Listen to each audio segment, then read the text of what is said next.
Jadi yang susah, yang susah kalau apa ambil ini? uang negara. Itu susah itu. Koruptor. Kenapa? Karena harus minta maaf kepada seluruh rakyat Indonesia. Betul, Ustaz. Bagaimana caranya? Gampang. Pidato, bikin, minta muat di medsos. Kepada seluruh rakyat Indonesia, saya menyatakan hilaf atas dosa dan kesalahan.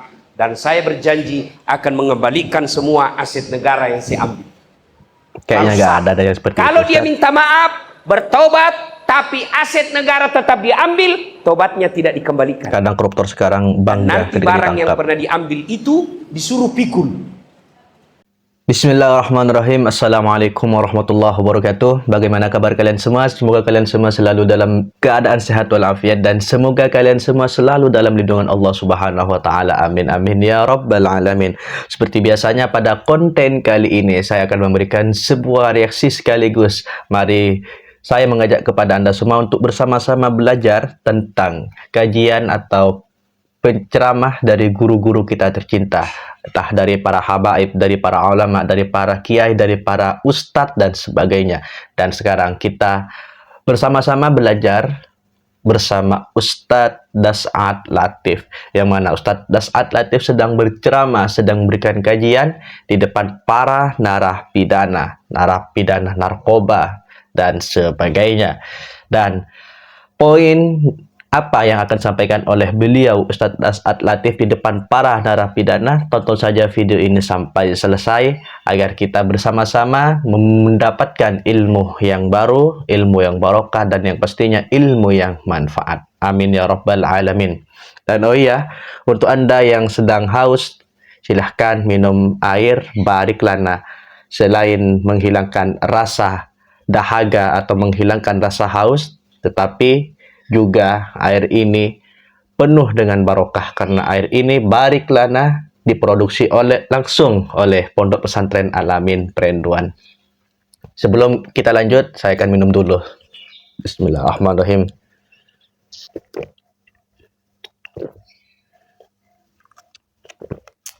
Insya Allah air ini penuh dengan barokah karena selalu didoakan oleh para santri Al-Amin Perenduan. Baik, langsung saja kita tonton videonya sampai selesai. Cekidot. Kenapa Fir'aun, Raja Namrud, haram masuk surga dan diabadikan dalam neraka? Karena dia mengaku dirinya Tuhan. Wah, Selain itu, parah. pasti Allah ampuni. Cara menyesal, mengakui, tidak mengulang, ganti kebaikan. Pasti Allah ampuni. Apalagi kalau kau puasa kemarin Ramadan. Dengar kata Nabi. Man shoma ramadana imanan wahtisaban gufira lahu ma taqaddama min zambihi. Barang siapa yang berpuasa di bulan suci Ramadan dengan niat iman dan ikhlas, Allah ampuni dosanya yang telah lalu dan yang akan datang. Itu baru puasa. Tapi bagaimana kalau pidana? Pidana itu berkaitan dengan orang lain. Cara bertobatnya selain yang 4 ini, minta maaf sama yang bersangkutan. Jadi jangan lagi berkata saya tidak salah. Biarkan pengadilan yang membuktikan salah tidaknya. Maka minta maaf. Caranya minta maaf, kalau kau tidak bisa keluar, telepon. Telepon. Tidak bisa telepon dia karena dia menolak teleponmu, utus keluargamu. Datang 1 kali, dia tidak maafkan, maka datang kedua kali. Begitu syariatnya, caranya menurut agama. Sudah 2 kali minta maaf, tidak dimaafkan, datang ketiga kalinya. Masih tidak dimaafkan, tawakal ilallah. Yang tidak memaafkanmu nanti, dia berurusan dengan Allah. Nah, yang penting kita harus berminta maaf kepada Yang orang kedua, yang kita salahi. kalau berkaitan Misalnya barang, mereka tidak kembalikan memaafkan, barangnya yang penting kita sudah mempunyai niat untuk Tadi yang ambil motor, meminta maaf atas kesalahan-kesalahan yang telah kita lakukan kepada mereka. kalau tidak bisa kembalikan motornya orang, sampaikan, Pak, saya janji, motor yang saya ambil, sudah saya jual. Tapi kalau saya keluar, saya akan kembalikan dengan cara saya. Ternyata belum keluar sudah ajal menjemput, Allah telah memaklumi dan memaafkanmu. Kenapa? Kau sudah berikhtiar mengembalikannya. Cuma kondisimu darurat yang dalam penjara, sehingga kau tidak bisa lakukan. Allah pengampuni. Jadi yang susah, Yang susah kalau apa ambil ini? uang negara. Itu susah itu. Koruptor. Kenapa? Karena harus minta maaf kepada seluruh rakyat Indonesia. Betul, Ustaz. Bagaimana caranya? Gampang. Pidato, bikin, minta muat di medsos. Kepada seluruh rakyat Indonesia, saya menyatakan hilaf atas dosa dan kesalahan. Dan saya berjanji akan mengembalikan semua aset negara yang saya ambil. Kayaknya nggak ada yang seperti Kalau itu, dia Ustaz. minta maaf, bertobat, tapi aset negara tetap diambil, tobatnya tidak dikembalikan. Kadang koruptor sekarang Dan bangga nanti ketika barang yang ditangkap. pernah diambil itu disuruh pikul. Jadi kalau ada orang korupsi, ngambil rumah, nah itu disuruh pikul nanti itu. Dia bilang orang, mana bisa dipikul? Allah berikan kemampuan untuk memikulnya. Maka saudara kalau ada kasus seperti itu di sini, bertobat supaya diterima tobatnya, kembalikan barang negara. Ibu bapak, saudara-saudara sekalian, Harus dengar waktu tanya yang dokter terbatas. Saya mau tanya, ada yang mau bertanya?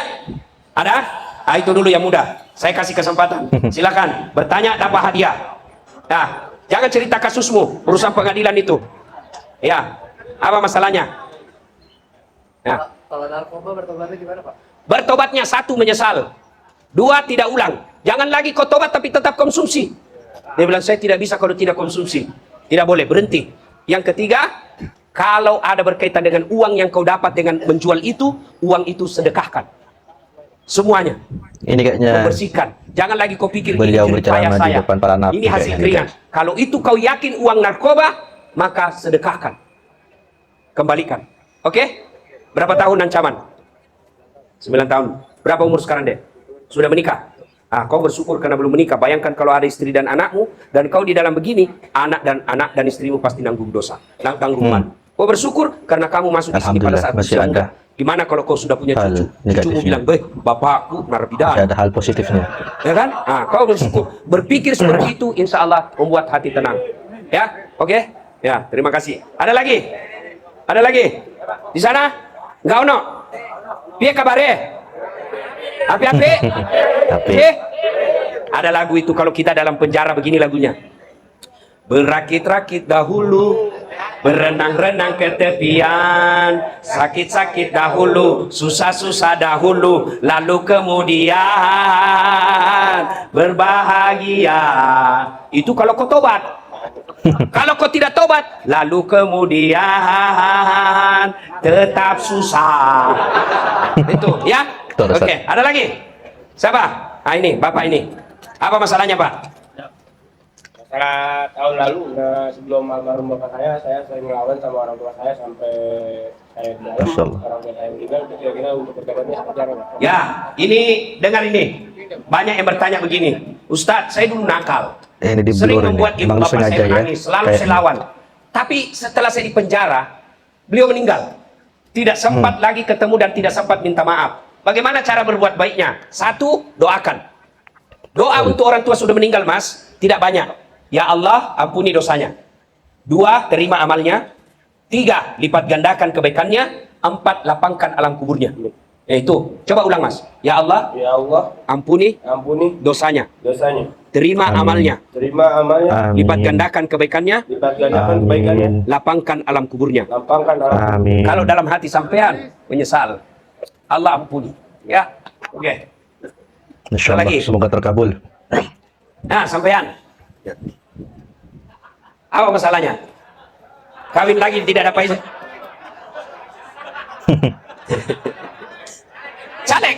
Caleg DPR RI. Oh, ini yang bongkar jalan.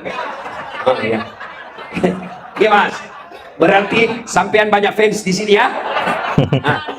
Assalamualaikum warahmatullahi wabarakatuh. Yang di Waalaikumsalam. blur berarti tidak mau ditampakkan di wajahnya. Datang sama teman waktu itu beliau kebetulan dia sudah meninggal dan saya ada komunikasi sama istrinya. Saya waktu masih di luar dan istrinya bilang kawan saya nggak bakal maafin saya sama atas utang-utangnya itu, Pak Ustaz.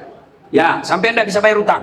Waktu itu, ya waktu itu. Nah, sekarang kalau sampean keluar dan ada rezeki, wajib bayar. Kalau yang punya uang sudah tidak ketemu, cari ahli warisnya, anaknya, istrinya. Kalaupun tidak ketemu orang yang kita ambil duitnya itu, maka jumlah utangnya, misalnya utang kita 10 juta, 10 juta itu wakafkan di lembaga wakaf. Misalnya datang di lembaga ambil zakat. Ya, Mas ya? Masalah apa di sini? Masuk. Narkoba, Pak. Nah, narkoba. Insya Sudah Allah. tobat kan? Nah, insya Allah. Semoga kita Berapa terhindar tahun semua ancaman? dari 7 tahun 3 bulan, 7 ancaman tahun narkoba ya. aja, Mas. Umur berapa? 43. Oh, masih muda. Keluar nanti 50. Kalau ditinggal istri, boleh kawin lagi. Meninggal, meninggal. Sudah meninggal? Oh ya. Allah sayang istrinya sehingga Allah tidak mau perlihatkan istri sampean masuk penjara. Ya. selalu bersangka baik. Selama kau di Harus dalam berhusnuzon. penjara ini selalu sangka baik, insya Allah tenang hatimu. Biar kau di dalam penjara, kalau hatimu merdeka, kamu orang merdeka. Nah, Tapi biar di Tapi luar kalau di hatimu luar, banyak sangka buruk, sengsara perasaanmu. Ya Mas? J. Matur nuwun. Ada lagi? Ada lagi? Tidak ada masalah dengan petugas penjara. Takut. Ini ibu-ibu. Tidak ada masalahnya, Bu? Tidak ada, alhamdulillah. Masalah, ya. Mana? Tidak ada. Ah, itu. Silakan. Ya. Ya. Kalau hasil uang narkoba dipakai untuk jumlah orang tua itu hukumnya gimana? Haram. Itu dampak sama orang tuanya gimana, Pak? Haram, tidak boleh. Jadi yang kalau sudah terjadi dan sampean tidak tahu, tawakkalillah, serahkan kepada Allah. Tapi yang tersisa sekarang dari uang narkoba itu lepaskan, masukkan lembaga amil zakat. Ya, oke. Jadi masuk sini narkoba juga. Iya, Berapa tahun? 14 tahun, Berapa gram? 200. 200 gram. Oh iyalah. Ya, sampean sabar aja Mas ya. sesuai takaran. Ada lagi? Cukup? Cukup ya? Oke. Kuis. Tidak ada kuis. Ya.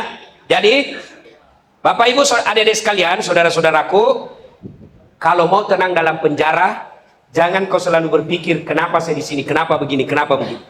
Coba adik-adik sekalian, kalau sampean dipanggil ke rutan, itu langsung kau lompat toh, siapa? Kalau perlu kau lagi makan kacang, kau buat siapa? Iya kan? Padahal beliau ada mutasinya, beliau ada pensiunnya. Tapi begitu takutnya kau sama karutan. Kenapa ketika Allah yang panggil kamu, hayya 'alal falah, sini sini sini, apa kau kata? Tunggu. Tuhanmu kau suruh menunggu. Bagaimana hidupmu mau enak? Maka kalau kau mau enak hidupmu meskipun dalam penjara, tunaikan sholatmu. Apa susahnya sholat? Apa susahnya? Haji perlu uang, ngantri puluhan tahun. Zakat perlu modal. Haji perlu modal. Puasa 1 bulan kau lapar. Sholat yang penting ada kemauan. Saya tidak tahu bacaan Ustaz. Kau datang berjamaah di masjid, biar tidak ada kau baca Allahu Akbar, diam. Hanya bicara ketika amin. Diam lagi, sah. Siapa yang wakili bacanya? Imam. Apalagi? Ustaz, saya tidak bisa kena wudhu. Tayamum. Gak ada alasan untuk Ini ada beribadah. Kementerian Agama. Pasti sudah diajar kalian bagaimana tayamum. Jadi setiap Ustaz ada tidak bisa berdiri, masalah, duduk. pasti ada Bagaimana cara sholat duduk? Coba lihat. kemudahan Anggap saya lagi atau duduk. ada rekomendasi Anggap ini dulu dari ya. agama. Nah, Allahu Akbar. Baca doa iftitah, baca Al-Fatihah, baca surah pendek. Imam ruku, ruku. Allahu Akbar. Kalau ruku, kepala saja kau kasih goyang. Allahu Akbar. Sami'allahu liman hamidah. Kalau sujud, bukan kepala goyang, badanmu ikut kau goyangkan. Allahu Akbar. Sholat duduk. Tidak bisa sholat duduk, Ustaz. Sholat Tidur. baring. Bukan sholat tidur. Kalau tidur tidak sadar. Sholat baring. tidur Gimana baring. caranya, Ustaz? Nah, ini kiblat. Maka kepalamu di sini, kakimu sini. Sholatlah kau. Tangan masih bergerak, mulut masih bergerak. Allahu Akbar. Ini untuk yang punya penyakit stroke, yang nggak bisa duduk, Itu yang sholat nggak bisa berdiri. pakai sholat baring. Tidak bisa juga, Ustaz. Sholat pakai isyarat. Mana namanya sholat pakai isyarat? Matamu saja kau kasih goyang-goyang. Allahu Akbar. Sami'allahu liman hamidah. Allahu. Jangan kau ketawa, saya serius sini. Kok diajar kau ketawai kita? Ya, nggak bisa juga sholat pakai isyarat, Ustaz. Sholat dalam hati. Mata sudah tidak bergerak, mulut sudah tidak berucap, tangan sudah tidak bergerak, dalam hati saja. Bayangkan lagi ruku, baca doa ruku. Itu namanya sholat dalam hati. Masih tidak bisa, Ustaz. Ambil kain putih, bungkus, bawa dikubur. Apalagi alasan tidak mau sholat? Apa? Nggak ada kecuali malas. Betul. Coba, bos. Kalau kau tidak haji, masih Islam. Tidak puasa, masih Islam. Betul. Tidak bayar zakat, masih Islam. Tapi tidak sholat, kata Imam Syafi'i, kalau dia mati jangan kau sholati jenazahnya. Ya Allah. Semoga kita Nabi semua katakan, wafat dalam kalau dia keadaan tidak husnul sholat, khotimah. dia kafir. Kafir tidak berarti keluar kau dari Islam. Islam kau tadi tidak sholat, kafir. Buka Al-Quran, surah Al-Fat 29. Muhammad Rasulullah walladzina ma'ahu asiddaul al-kufar ruhama'u bainahum tarahum ruk'an sujada. Tanda umat Muhammad, kalau dia mengaku Islam, dia ruku dan sujud. Sholat, saudara-saudara. Selesai. Maka kalau mau tenang di dalam sini, sabar, perbaiki sholat. Kalau sholatmu baik, kecil buat Allah, kasih apa yang kamu mau.